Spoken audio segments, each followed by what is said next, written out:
Hello friends, welcome to my channel cooking and beyond by Induji. இன்றைக்கி நான் ஒரு சின்ன டிப் கொடுக்குறேன். இது என்னென்னா, இது சால்ட்டு. நம்மகிட்ட சால்ட் ஷேக்கர் இருக்குங்களா, பெப்பர் அண்ட் சால்ட் ஷேக்கர். நம்ம சாப்பாடு டேபிள், டைனிங் டேபிளில் அதை வச்சுருப்போம்.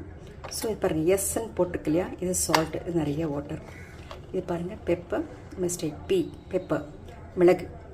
ஸோ நம்ம என்ன பண்ணுவோம், சம்டைம்ஸ் இந்த உப்பு கொட்ட சொல்ல உப்பு சரியாகவே வராது. அப்போ திறந்து போடுவோம்.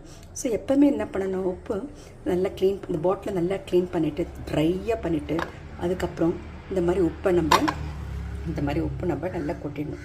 கொட்டினா போகிறோம் நீங்கள். அதுக்கப்புறம் டைட்டாக மூடிடுங்க. அப்போ அப்போ கூட சில சமயம் கொட்டாது.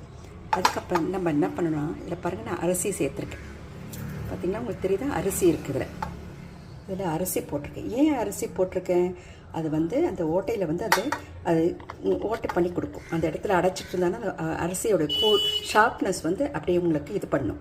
ஸோ அதனால் இப்படி பாருங்கள். இப்போ நான் இப்போ அரிசி போட்டிருந்தால நல்லா ஷேக் ஆகும். பாருங்கள், இவ்வளோ உப்பு பாருங்கள், எவ்வளோ அழகாக வருது பாருங்கள் உப்பு.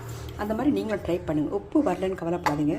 இதுக்குள்ளே ஒரு 4 அரிசி போட்டுட்டிங்கன்னா, பச்சை எந்த அரிசி இருந்தாலும் நீங்கள் போட்டுக்கோங்க. அது இப்படி கொட்ட சொல்ல அந்த ஓட்டையை நல்லா கிளியர் பண்ணி கொடுக்கும். இந்த மாதிரி இருக்க சொல்ல நல்லா சால்ட்டுக்கு ஈஸியாக விழுந்துடும். அது மாதிரி நீங்கள் இப்போ செய்து பாருங்கள். ஒரு ஸ்மால் டிப் தான், நிறைய பேருக்கு தெரிஞ்சிருக்கலாம், பட் தெரியாதவங்களுக்கு அது யூஸ்ஃபுல்லாக இருக்கலாம். ஸோ எப்போவுமே நம்ம உப்பு ஃபில் பண்ண சொல்ல பாட்டிலை நல்லா அலம்பிட்டு நல்லா வெயிலில் காய வச்சுருங்க, ஈரம் இல்லாமல் துடைச்சிருங்க. அதுக்கப்புறம் டேபிள் சால்ட்டை எடுத்து, ஏன் டேபிள் சால்ட் போடுறேன்னா, டேபிள் மேலே வச்சு சாப்பிட்றதுக்கு. நம்ம சில சமையலில் உப்பு பத்தலைன்னா டேபிள் சால்ட்டை எடுத்து போட்டுப்போம், டேபிள் இருக்கிறதுனால. ஸோ அதில் நீங்கள் கொஞ்சம் அரிசி போட்டுடுங்க. இந்த மாதிரி அரிசி போட்டுட்டு இந்த மாதிரி குலுக்கிட்டு இப்படி நீங்கள் இது பண்ண சொல்ல நல்லா அழகாக உப்பு வந்துடும்.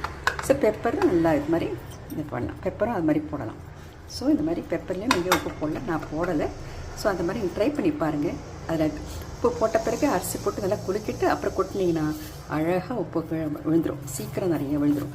பார்த்து போட்டுக்கோங்க. Thank you. I think it must be helpful for you to subscribe to my channel Cooking and Beyond by Induji, and please do share and give me a thumbs up if you like this video. Thank you so much.